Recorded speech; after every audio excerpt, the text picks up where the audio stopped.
I've got a question for you, Phoebe. It's multiple choice, so don't stress. Women and girls should have access to A, contraception, B, sex ed, C, safe abortions, D, prevention and treatment of STIs. Obviously, it's nice to have a choice, but Sure. clearly, Deja, I think it's all of the above. A woman should have every option available to her when it comes to her health and personal decisions. The problem is, too few women and girls have any choice at all. 4.3 billion girls of reproductive age will not be able to access at least one essential sexual or reproductive health service in their lifetime.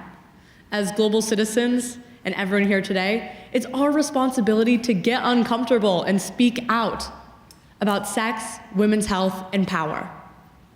I know what it's like to need help getting information and finding the right resources. I was raised by a single mom and experienced homelessness in high school, and I got involved in the reproductive justice movement when I was just 15.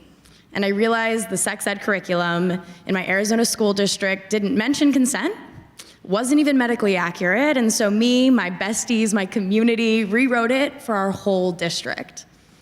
I also helped start a group that provided free birth control, rides to health centers, and training as peer sex educators. The work you are doing is so necessary, Deja.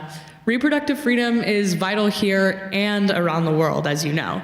I'm thankful to have a role model like my mom, Melinda French Gates, who's been advocating for contraceptive access for decades, in the face of a lot of opposition, frankly, including from her own faith community. Her career wouldn't have been possible without access to birth control, and as I get older, I realize how many opportunities are available to me as a result of my privilege, and it's time for me to finally take that and use it to advocate for others. Our generation can use our voices in ways that others can't. That's one reason I founded GenZ Girl Gang, which uses social media as a community building tool. Everyone is an expert in their experience. It's time to share our stories because they're unique, they're powerful, and it can influence your community and the people that make decisions. When Roe v. Wade was overturned, a huge pillar of American freedom was stripped away. And let's be clear, a majority of Americans support the right to access women's health services, including abortions. But this is so much bigger than one country. Let's get real. We can't talk about ending extreme poverty without making sure that women and girls around the world can make decisions about their own health and futures.